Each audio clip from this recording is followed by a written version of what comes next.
sexualidade é parte importante da vida de um casal. E quando ela não acontece de forma natural, é preciso saber por quê. As razões podem ser muitas, entre elas a impotência masculina. Um problema mais comum do que se imagina, já que atinge cerca de 30 milhões de homens só no Brasil. Mas quais as causas? Como tratar? É sobre isso que nós queremos conversar hoje com o urologista Márcio Averbeck. Boa tarde, bem-vindo ao Jornal do Almoço. Cristina. Você pode participar ligando 84010394 ou mandando um tweet para @JRBSTV. Aí está a primeira pergunta. Olá, tudo bem? Eu quero saber por que idade ocorre mais a impotência masculina. Bom, a gente sabe que a impotência pode acontecer em qualquer idade, desde a adolescência até a idade mais em homens mais velhos. É importante lembrar que acima de 40 anos, a frequência desse problema aumenta. A gente estima que cerca de 50% dos homens que tenham mais de 40 anos e que estejam num relacionamento estável possam se queixar de algum problema de disfunção erétil, seja ele de grau leve, moderado ou severo. Agora, episódios eventuais de impotência são normais, doutor, na vida de um homem? São normais, ainda mais frente ao estilo de vida atual, da correria, do estresse. Esses fatores podem sim influir na performance Quando sexual. buscar ajuda? Quando acontece mais de uma vez. É importante buscar ajuda porque, evidentemente, quando o paciente é mais jovem, pode ter algum problema psicológico associado. Mas a gente tem que investigar fatores de risco para o problema de ereção. E nesse aspecto é importante uma avaliação médica. Aí está a outra pergunta. Me diz uma coisa, quais são as causas da impotência masculina? Causas da impotência, muito bem. A gente sabe que o estilo de vida com sedentarismo, a falta de prática de exercícios físicos, assim como pressão alta, diabetes, né? Colesterol alto, tabagismo, uso de drogas, esse consumo excessivo de bebidas alcoólicas, são fatores que predispõem ao problema de ereção. E podem ser efeitos colaterais de outras doenças? Podem, com certeza. Como, por exemplo, a pressão alta. O indivíduo toma remédio para pressão alta.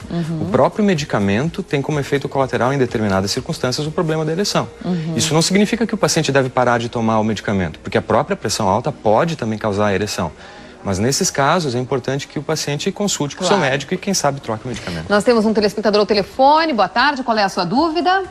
Boa tarde. A minha dúvida é, eu tenho uma doença chamada mielite transversa e eu sinto dificuldade em manter a ereção quando consigo tê-la. Gostaria de saber se existe tratamento ou não.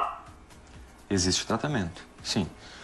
Nesse caso, pode existir algum fator de doença neurológica associada, né?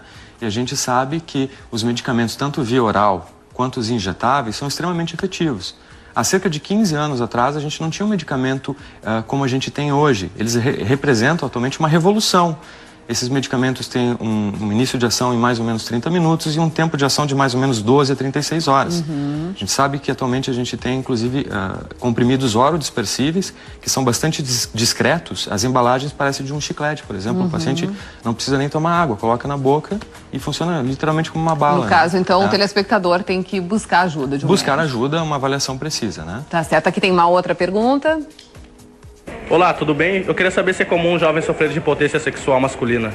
O jovem. É muito comum. A adolescência é uma fase de muitos, digamos assim, enfrentamentos. Então, nesse estágio, os fatores psicológicos são bastante evidentes.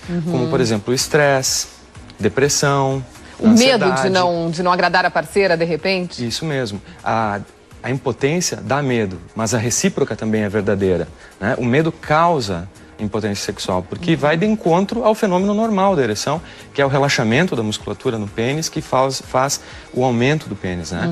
Então, é importante que esse paciente procure uma ajuda, porque quando a ansiedade está presente, isso pode se transformar numa bola de neve. Isso é um círculo vicioso e o paciente pode ficar cada vez pior. A pergunta seguinte era sobre o estresse. O estresse pode causar impotência, doutor?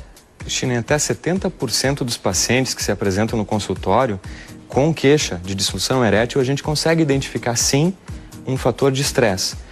Pode ser um problema de relacionamento, um problema no trabalho, até dificuldades financeiras. Isso tudo influi com a sexualidade, com certeza.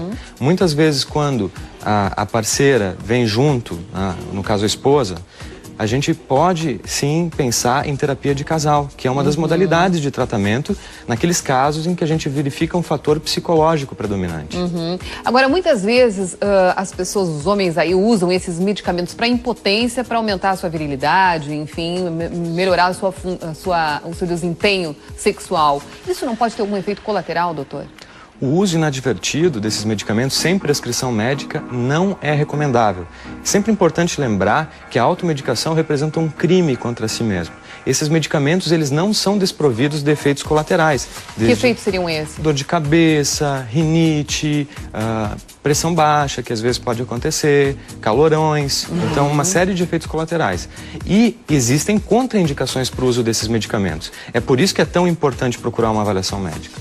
A outra pergunta aqui sobre a questão do cigarro. O fumo pode trazer problemas? O fumo é sim um dos fatores que podem causar impotência sexual, independente de qualquer outra coisa. Quando um paciente fuma e vem à consulta médica e quer um tratamento para disfunção sexual, a gente sempre pede para o paciente cessar o tabagismo. Isso é muito importante. Tá certo. A partir de agora, então, o doutor vai entrar no num chat que você pode participar acessando o nosso site www.rbstv.com.br/JA/RS. Você manda a sua pergunta e o doutor responde. Muito obrigado por ter vindo ao vivo no nosso programa. Obrigado a você.